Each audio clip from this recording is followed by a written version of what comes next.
Pour sa 18e édition, le Salon du Livre d'Hossegor est sans doute arrivé à maturité. Avec toujours plus d'auteurs, d'illustrateurs et d'éditeurs de talents chevronnés, les organisateurs n'ont cependant pas oublié de servir de tremplin aux moins expérimentés avec le prix des lycéens. Découvrons les heureux élus de cette année. Les 3 premiers jours de juillet, Hossegor les consacre à la lecture. Conférences, dédicaces, expositions et livres à profusion étaient au programme. Alors nous sommes sur la 18e édition du Salon du Livre à Hossegor. Nous avons donc, comme d'habitude, nos 3 remises de prix. Donc, la remise de prix du prix de la biographie, qui cette année est dédiée à Jérôme Bimbenet pour son ouvrage Leni Riefenstahl.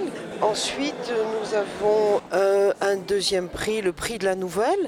Cette année, ce prix a été extrêmement difficile à décerner puisque nous avons reçu 50 nouvelles à lire. Ensuite, donc, bien sûr, nous avons le prix des lycéens. Cette année encore, les élèves de première et de terminale se sont donc concertés, sous l'impulsion de leur professeur d'histoire géo, pour choisir le prix de la BD historique. Donc avec le jury, on a décidé de donner le prix au cas Alan Turing.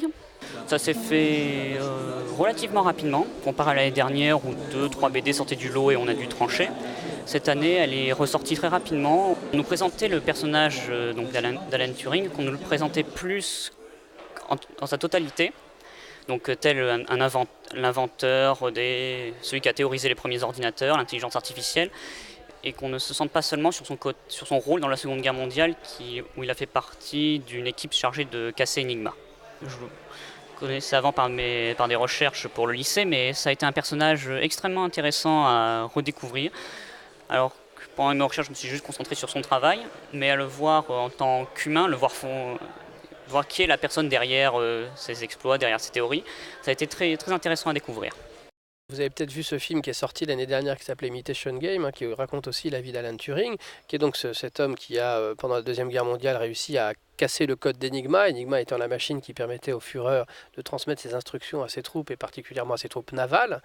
Et on a cherché un angle d'attaque particulier, sur le plan à la fois scénaristique et graphique.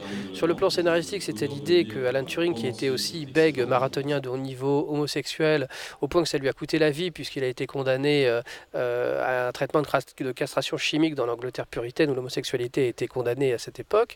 Il s'est suicidé donc après la guerre, au début des années 50, et donc c'était un destin exceptionnel, mais on a voulu le traiter de manière assez introspective. Effectivement, l'angle d'attaque narratif, c'était de se dire, finalement, cet homme a cherché toute sa vie, non seulement le code de la machine Enigma, mais en vérité son propre code.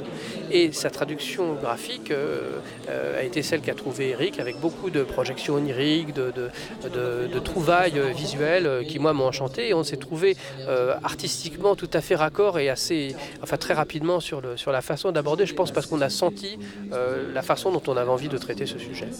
Un duo harmonieux qui a donc clôturé cette première journée de salon lors d'un échange avec les élèves du lycée.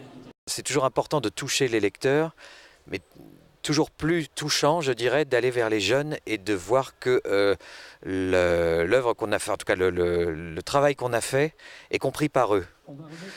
Donc là-dessus, ce prix a d'autant plus d'importance à mes yeux pour moi. Voilà. Et puis il y a aussi cette dimension qu'on voit de plus en plus dans la bande dessinée, qui est la dimension aussi, on va dire, pédagogique, ou en tout cas on peut aborder des sujets de l'histoire, les rendre passionnants, montrer que l'histoire c'est fantastique, être aussi nous-mêmes une porte d'accès ou une passerelle entre le film ou le récit populaire et puis en même temps l'histoire au sens pur et dur, parce que là c'est un travail qui a été très proche des sources et de l'histoire, et voilà.